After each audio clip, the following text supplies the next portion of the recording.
जिस तरह से योगी सरकार ये दावा कर रही है कि योगी सरकार में जो है गुंडा राज समाप्त हुआ है और जो गुंडे हैं वो उत्तर प्रदेश छोड़ करके चले गए हैं।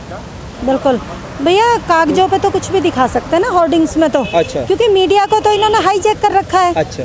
तो जो मेन स्ट्रीम मीडिया है जिनको इन्होंने वो कर लिया है, हाईजैक या खरीद लिया है, कुछ भी बोल सकते हैं, तो उसके थ्रू तो ये कुछ भी जनता को दिखा सकते हैं। ये तो यूपी की जनता जानती है ना। अच्छा। हम लोग यूपी से, हमें पता है ना कि कितना जो है राम राज्य आ गया, कितना महिलाओं की सुरक्षा हो गई। ये तो पिछले दिनों दिखाया भी है। आप जैसे कुछ भाइयों ने ही दिखाया था कि वो जो महिला पर्चा भरने गई थी सरेआम, लखीमपुर में सरेआम उसकी साड़ी खींच ली गई थी। तो इससे मतलब लगता है किसी को भी, कोई भी इनके उसमें आ जाएगा जी, इस तरह के झूठे उसमें दिखावे में कि हाँ जी महिला सुरक्षित हो गई। लेकिन बड़े बड़े होर्डिंग्स पोस्टर दिल्ली के अंदर लगाए गए हैं, आखिरकार यूपी में क्यों नहीं लगाए गए? असल में हमें यही तो समझ में नहीं आ रहा कि यूपी में प्रचार करेंगे तो समझ में आता है यूपी की जनता को वोट करना है, लेकिन दिल्ली होर्डिंग लगाने का मुझे जो है वो समझ नहीं आ रहा पर्पस। मुझे ऐसा लग रहा है, नहीं मुझे ऐसा लग रहा है कुछ कि ये शायद ये दिखाना चाह रहे हैं क्योंकि केजरीवाल की सरकार है, आम आदमी पार्टी की, तो ये दिल्ली को शायद मॉडल दिखाना चाह रहे हैं क्योंकि उन्होंने दिल्ली मॉडल दिखाया है ना यूपी वालों को, तो ये शायद बदला, उसका बदला चल रहा है। क्या आप मानती हैं कि जो है उत्तर प्रदेश शिक्षा, स्वास्थ्य और रोजगार में नंबर 1 नहीं हुआ है? अगर मैं ऐसा मानती होती तो आज मैं गाजीपुर बॉर्डर पे किसानों के साथ ना खड़ी होती। अच्छा। मैं आराम से चैन की नींद सो रही होती अपने घर में कि भाई हमारा तो जो है इतना अच्छा है प्रदेश, इतना बढ़िया प्रदेश है, हमें जरूरत क्या आंदोलन करने की। आंदोलन व्यक्ति कब करता है? जब उसके सारे जितने भी जो है मूल सुविधाएं उससे छीनी जा रही होती हैं या उस पर अत्याचार हो रहा होता है, तभी तो आता है सड़क पे, वरना तो सड़क पे नहीं आता ना। महिलाएं कितना सुरक्षित हुई हैं? महिलाएं बिल्कुल सुरक्षित ना है, खूब रेप हो रहे हैं। बीजेपी के जो मंत्रियों और विधायकों के थ्रू इतने रेप हुए हैं पिछले दिनों, ये सब तो मतलब मीडिया में है, उसके बावजूद भी इन्हें लिहाज नहीं आती झूठ बोलते हुए। आनी चाहिए ना कि ये दावे किस बिहाफ पे कर रहे हैं। ये दावे जब गांव में जाएंगे ना, जब घर घर जाएंगे वोट मांगने, तब इनके दावों की पोल खुलेगी और तब जनता इनको समझाएगी। सरकार तो दावा कर रही है अब की बार 300 पार। सरकार ने तो बंगाल में भी दावा किया था। अच्छा। है ना, बिहार में भी दावा किया था। देखा ना कैसे लूली लंगड़ी सरकार बनी है बिहार में। अच्छा। और बंगाल का तो हाल देखा ही है। हाँ। इतने अत्याचार इन्होंने किया, गोली तक चलवा दी वहाँ की जनता पे, उसके बावजूद भी कैसे मुंह की खानी पड़ी ना।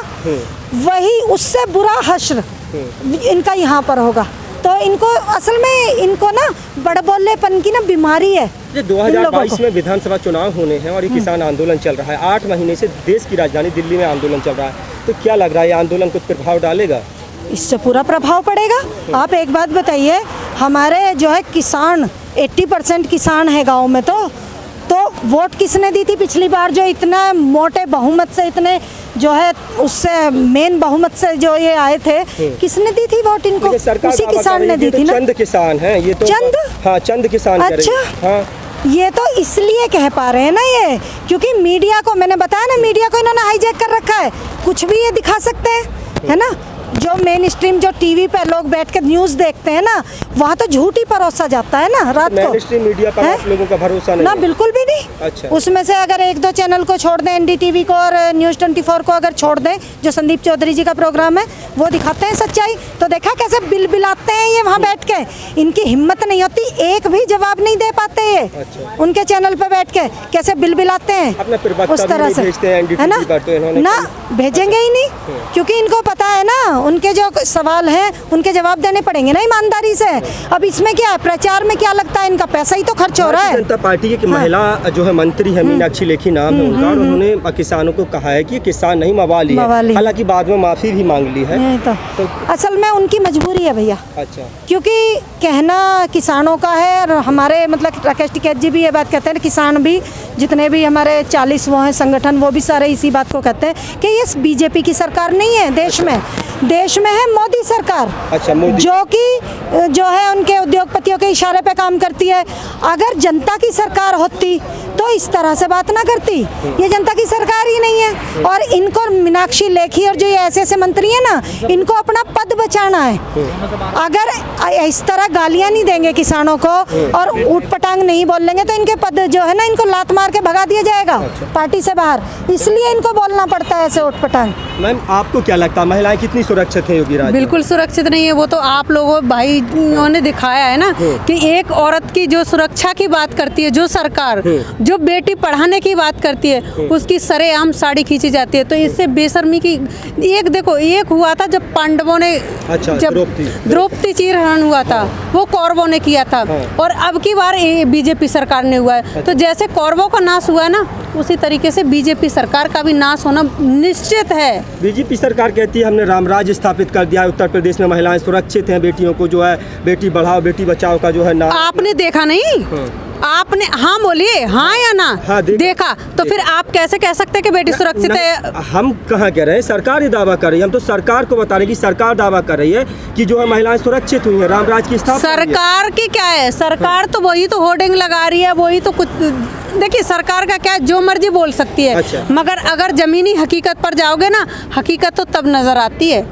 अच्छा, सोनाली फोगाट एक जो है सेलिब्रिटी है, लगातार जो है अनाप शनाप बोल रही हैं सोनाली फोगाट, उनके बारे में क्या कहेंगे? देखिए हाँ। एक बार सोनाली फोगाट यहाँ आके किसी भी बॉर्डर पर आई थी क्या? जितने भी मेरे बाप और मेरे भाई यहाँ बैठे उनको उन्होंने छेड़ा था क्या? जो वो ये आरोप लगा रही हैं कि लफंगे बोल रही हैं, किसी को कुछ बोल रही हैं। बयान पे कायम भी हैं और माफी मांगने के लिए भी तैयार हैं। ये ढीठ लोग हैं, ये ढीठ मोटी चमड़ी जिसको बोलते हैं ना। अच्छा। मोटी चमड़ी के लोग हैं, इनके अंदर शर्म हया तो होती ही नहीं है। बीजेपी के जितने भी लीडर आप देखेंगे, रेप के केस सबसे ज्यादा बीजेपी के लोगों की अगर जांच की जाए ना, सारे जेल के अंदर दिखे जाएंगे। और योगी जी की बात करते बाबा जी पर भी 3-4 केस चल रहे हैं। अच्छा। इनकी जांच की जाए, सारे जेल के अंदर दिखेंगे। तो जो है कानून बना करके अपने ऊपर लगाए गए सारे मुकदमे वापस ले लिए। अरे तो कानून में बैठे तो मैं भी अभी बन जाऊंगी, तो मैं भी अपने आप कानून बना के रद्द कर दूंगी और किसी बेगुनाह को फंसा दूंगी।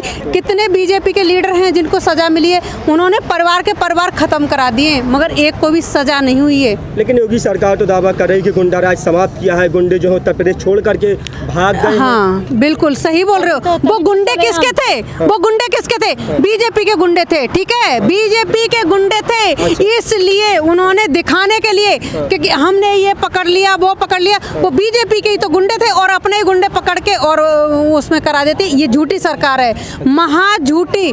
आज तक 70 साल में मैंने तो नहीं देखा, मेरी 30-32 साल की उम्र होने जा रही है, मैंने इतनी बेशर्मी और झूठी सरकार मैंने आज तक नहीं देखी। मोदी जी बात पर भावुक हो जाते हैं। जब कोरोना काल में जो लोग खत्म हुए उनकी मौत पर, वो तो घड़ियाल है भाई, वो सबसे बड़ा घड़ियाल है, घड़ियाली आंसू बहाता है वो। प्रधानमंत्री मोदी जी के आंसू को आप नकली आंसू बताते हैं। बिल्कुल।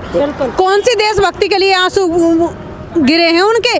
एक बात बताइए, जो हमारे 42 जवान शहीद हुए उस दिन तो भावुक नहीं? बदला भी तो ले लिया। अरे बदला तुम देखने गए थे या मैं देखने गई थी? तो कह रहे हैं कि 500 आतंकी मारे। ना 500 कैसे कहने से तो कुछ भी बोल दें। अच्छा। मैं भी तो बोल रही हूँ कि मैंने भी 1000 मारे। ऐसे सजा मिली?